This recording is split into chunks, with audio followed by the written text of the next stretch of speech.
Singit eh.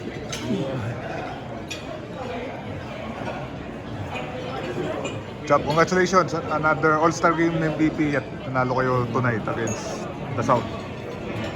Ano, enjoy lang talaga. Enjoy in both North and South. Enjoy lang talaga namin itong event na to. So, bihira lang. Dapat your oldest MVP raw in the All-Star. Ang to Fidel. Nagkataon lang. Wala eh. Yung mindset ko lang na talaga kanina mag-enjoy. Give back to the fans. Yun lang talaga. And ayun, do some stuff na hindi ko ginagawa usually. So, yung kunyari, titira ng 4 points. So, ayun, ano lang talaga for the fans talaga.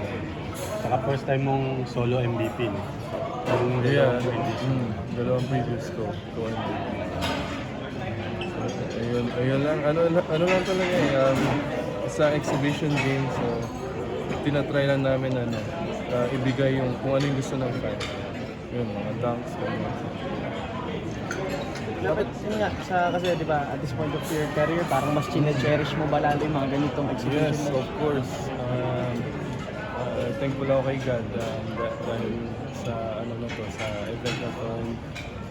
Hindi ko alam yung mga first timers magkakaroon pa sila ng madaming chance. Samantalang ako, hindi mo alam, konti na lang. So, kanina sinasabi ko sa kanila, you guys are gonna be here for a while. Sinasabi ko sa mga bata. So, yung mga tumatawag ng sa amin, tito. So yun, sinasabi ko sa kanila, you're gonna be here for a while and 10 more years para sa inyo. Medyo nagugulat ka pa rin ba sa sarili mo na kahit tipo na yung edad mo, nakakatangka pa rin? Hindi, yung totoo niyan, nagkataon talaga tong All-Star na galing kami sa break. So actually, nung break na yun, nag-workout lang ako. Yung workout ko puro plyometrics, ganyan. So, ayun, nagkataon na exhibition game na ipakita ko na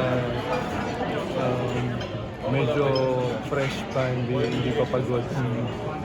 Ayun, nagkataon talaga yun.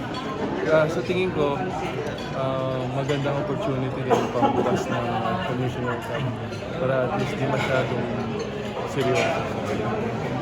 Jap, yung may certain times parts ng game na parang yung mga nasa loob, yung mga first time All-Star, mga second time All-Star, parang nagkakaroon ng yung showcase ng mga future stars ng liga, like si Arana nga, yung another crucial dun sa panalo nyo. Masasabi mo lang dun na yun nga, may certain points na ganun.